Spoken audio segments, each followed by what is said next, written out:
What's up, guys? All right, a lot going on in boxing today. Hope everyone's all good, guys. We just posted a new video on our channel. It's literally one of these awesome did you know points regarding boxing and some of the most popular fighters.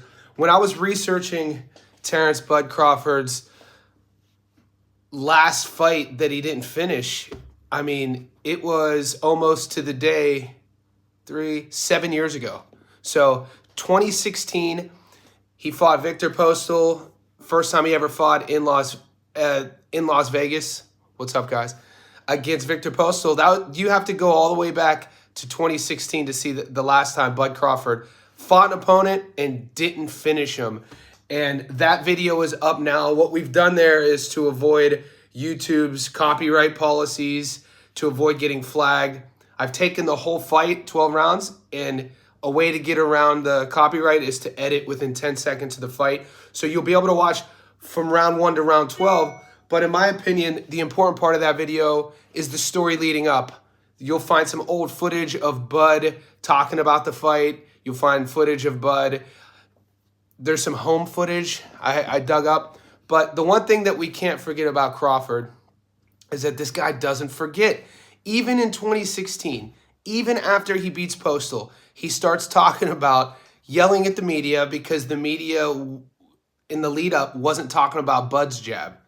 And he brought that up. He just wins a belt. He just becomes another champion in 2016. And the first thing he says was, what about my jab? You guys are talking about Victor's jab.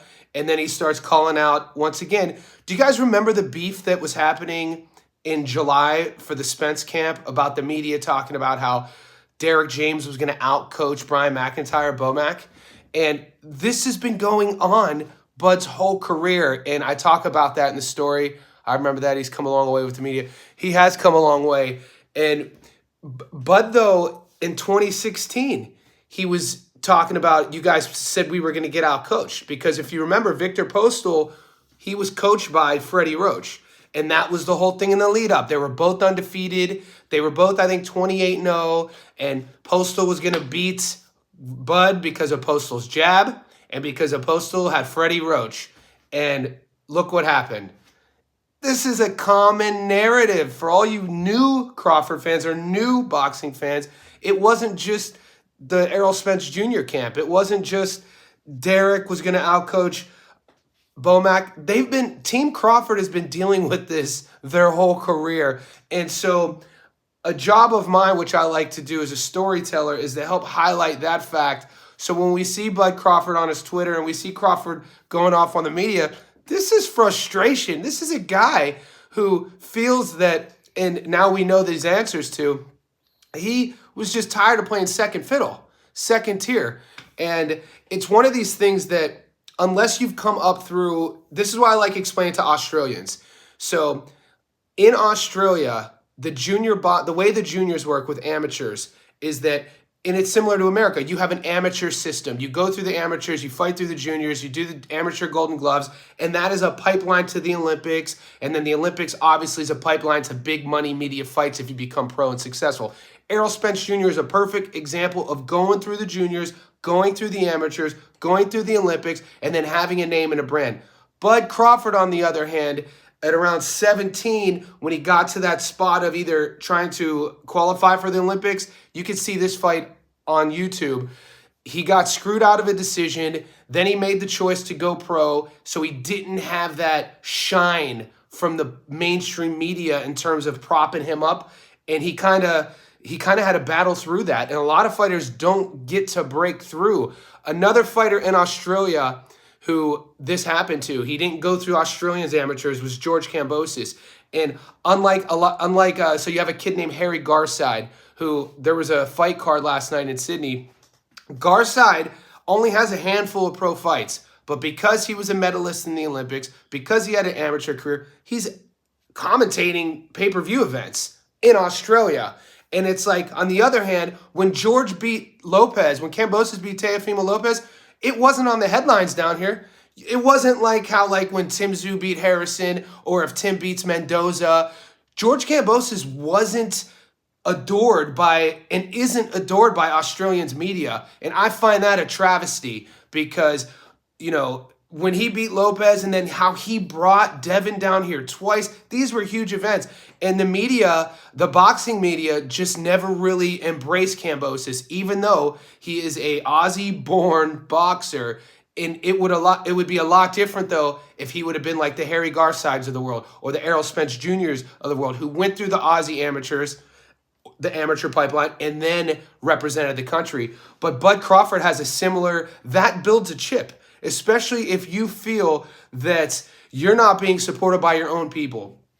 And you hear Bud talks about this a lot too, is when you have an American fighter fighting a fighter from another country, that American fighter isn't only fighting the fan base of the kid from Russia or the kid from Mexico, he's fighting the whole country. And the problem with American boxing fans, these aren't my thoughts, but some fighters think, and there is some truth to that, is the fact that when an American fighter is fighting the Mexican or the Russian, the American fighter isn't going to get all the Americans cheering for them. There'll be some Americans who are cheering for the Mexican, who are cheering for the Russian, and that's another sort of narrative that Bud Crawford uses as kind of like fuel.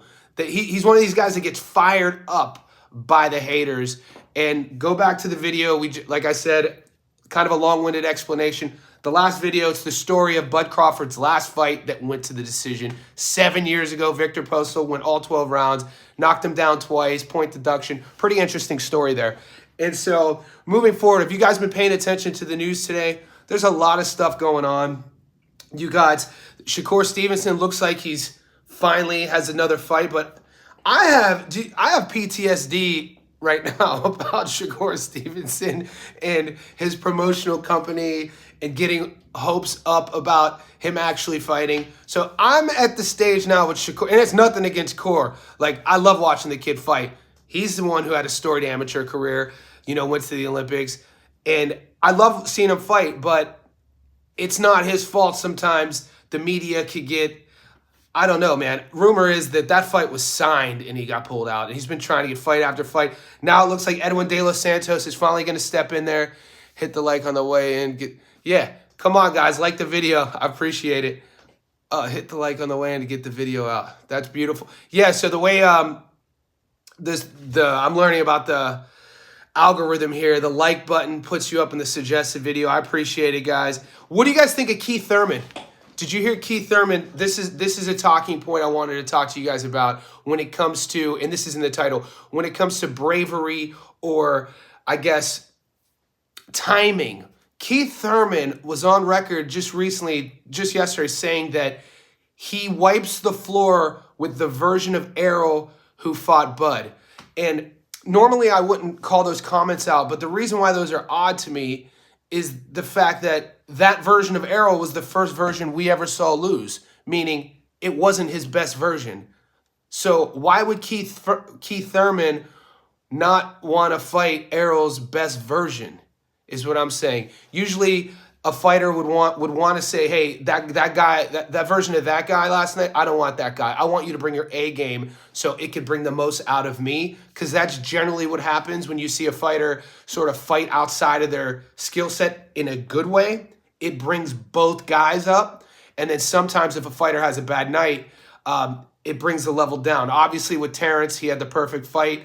Errol wasn't himself, and we saw what happened. But for Keith Thurman to just proclaim that version of Errol Spence I'd wipe the floor with, I mean, that version of Errol Spence, Errol would admit he would wipe the floor with. So I kind of feel bad a bit for Thurman. I kind of feel bad a bit for Danny Garcia, because boxing is such an interesting sport. It moves kind of along the wave of the news cycle.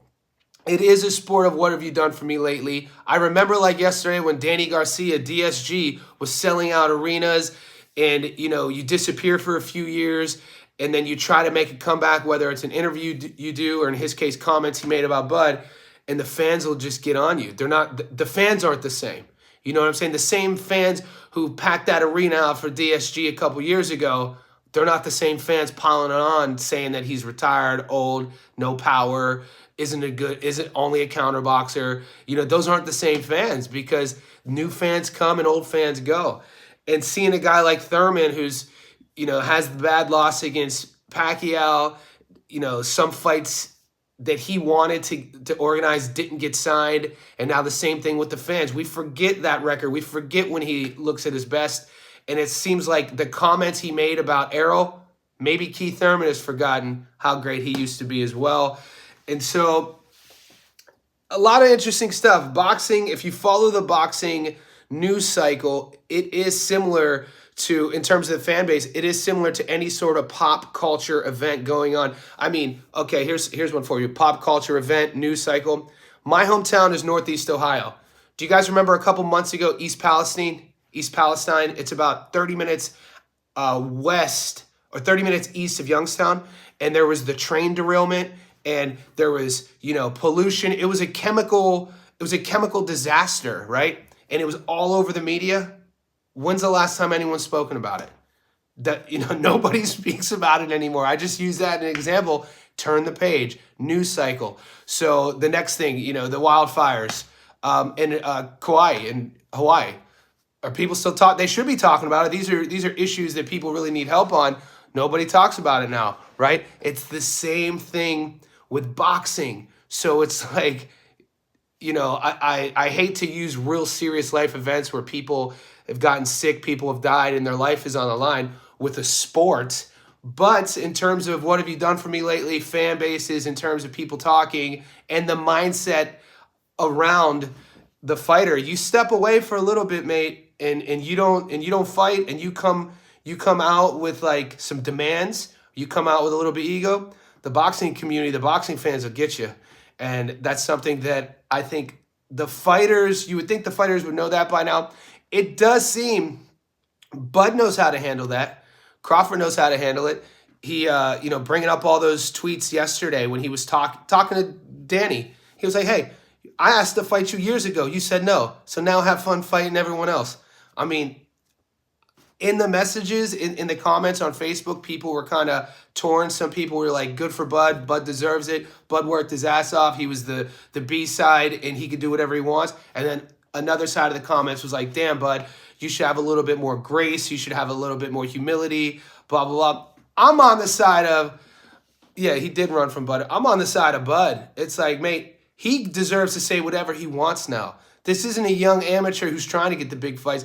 This is a dude who fought, said no to nobody, fought, came up, said no to nobody, and he just kept winning. So I like a good shit talk too. Like in 2014, 2015, I was covering a lot of UFC. And at the time, that's when Conor McGregor came into the scene. And Conor McGregor, I'll never forget it. He fought his first fight in the States in Boston and wasn't even a main event.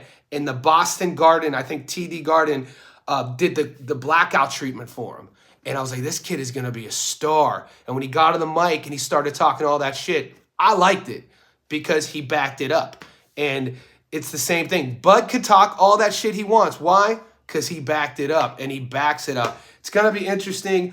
2 weeks away from Canelo Charlo. Why isn't that fight getting the buzz that Crawford and EJ got? You remember, guys? Crawford, EJ, we were hanging on to everything that both of those guys had photographers in their camp. Both of those guys had their own videographers in their camp, and it was great for, you know, YouTubers, people like myself who were covering that fight. And you don't see from a social media side, Charlo, I thought he would have more media pub considering he saw that energy that was brought into from EJ. I think EJ had his buddy from Ohio, Get Carly, or Get Gnarly was his videographer. It was so evident. I know the photographer's name, right? And I thought Canelo would have a team around him, you know, showing, you know, keeping the interest for the fans. That's another thing that for sure I thought the camps, if there's fighters like Keyshawn Davis, there's fighters like Richardson Hitchens, there's fighters like, you know, up-and-comers who have even Shakur. You would think that the lessons they saw with Errol and Bud in the camp with keeping the fans' interest by having their own storytellers, photographers, videographers. I was expecting more from Charlo and Canelo with that. I can understand Canelo. He's literally at the top of the mountain. He probably could care less if people were tuning in. But Charlo, if he has an opportunity to change the trajectory of a couple divisions, he has the opportunity to change the trajectory of his legacy. And for himself, a guy who always has felt like he's been the B-side has an opportunity to pull a Crawford and change everything and make people believe. Because boxing's a sport, you just can't talk. You have to make people believe by the outcomes. And I'll leave it at that for now. There's a lot to talk about. We got a couple. There's a great fights coming up this weekend. Like I said, I can't wait for that Richardson-Hitchens fight. He's fighting Zepeda. That's no walk in the park. And there's a couple other fights. I'll be going live again in a couple hours. Got to go for a run. Guys, I appreciate you hitting the like button. It helps grow the channel, and I appreciate your support and comments. You guys are awesome. The reason why I'm doing these lives. Appreciate you.